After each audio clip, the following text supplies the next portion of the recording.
તો જય સોમનાથ મિત્રો, આજે આ વલાદર બાપાને ગીત દેવા જઈએ. અમારા ચેતનભાઈ ઠાકરનો દીકરો છે. એને કીધું કે દાદા હું મારાથી થાય એટલી મદદ કરી. તો ખૂબ ખૂબ ભાઈનો આભાર કે એને આ કીટમાં જેમ બને રિઝનેબલ ભાવ લીધો અને કોઈ પણ જાતના નફા વગર અમને એ કીટ દેવામાં સહયોગ આપ્યો. જય સોમનાથ બોલતો બધા. જય સોમનાથ.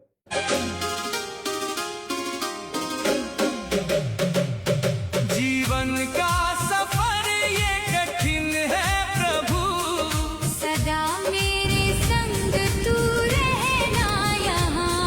जीवन का सफर ये कठिन है प्रभु, सदा मेरे संग तू रहना यहाँ।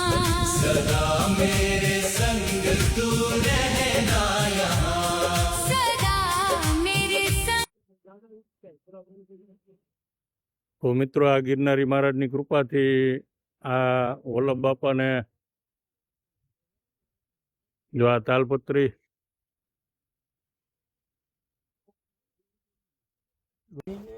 હાલો. જય સોમનાથ. જય સોમનાથ. અને તાલપત્રી ઢાંકી દીધી ને વરસાદની શરૂઆત થઈ. જય ગિરનારી મહારાજ. જય સોમનાથ. જો આ બાપાને અનાજ કીટ આજે આ વિતરણ કરવાની છે અને વિતરણ કરી જ દીધી એમ કહો ને. તાલપત્રી નો કાર્યક્રમ પૂરો થઈ ગયો. હવે અનાજ કીટ બાપાને અર્પણ કરીએ છીએ. તો જય સોમનાથ બોલજો. આ જે કાંઈ છે એ ગિરનારી મહારાજની દયાથી રામ ભરોસે બાપા આવેલ છે. તો જય સોમનાથ બોલજો. જય ગિરનારી મહારાજ બોલજો. ખાજો પીજો ને જલસા કરજો બાપા.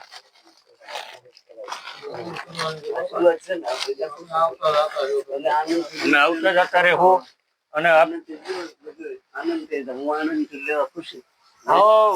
લેવાનો છે જિંદગી બાપા.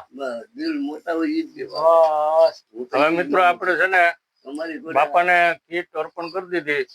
હવે કાલની જેમ બાપા પાસે એક ધૂન સંભળાવી દઈએ એટલે મોજો મોજો આવી જાય. તો જય સોમનાથ બોલજો. બાપા ધૂન ચાલુ કરે ત્યાં.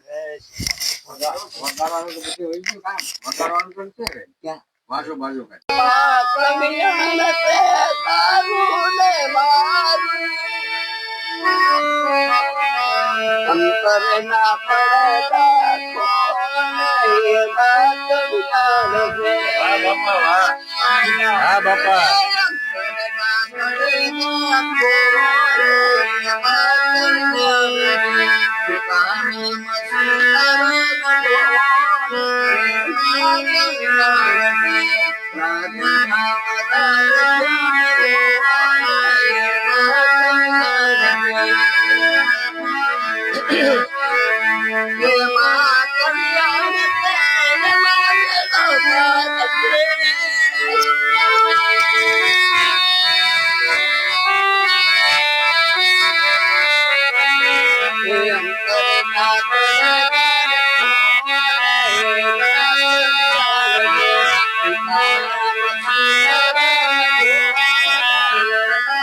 જો મિત્રો, તાલપત્રી ઢાંકી દીધી અને વરસાદ પણ ચાલુ થઈ ગયો.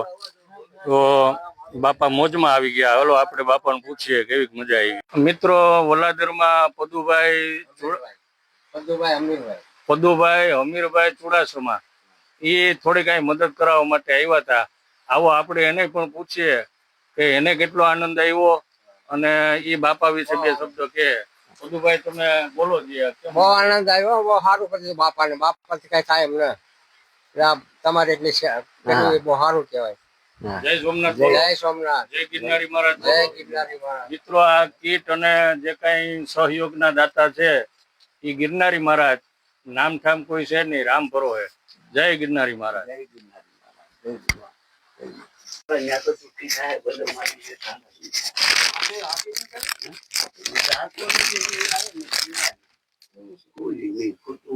આપણે આનંદ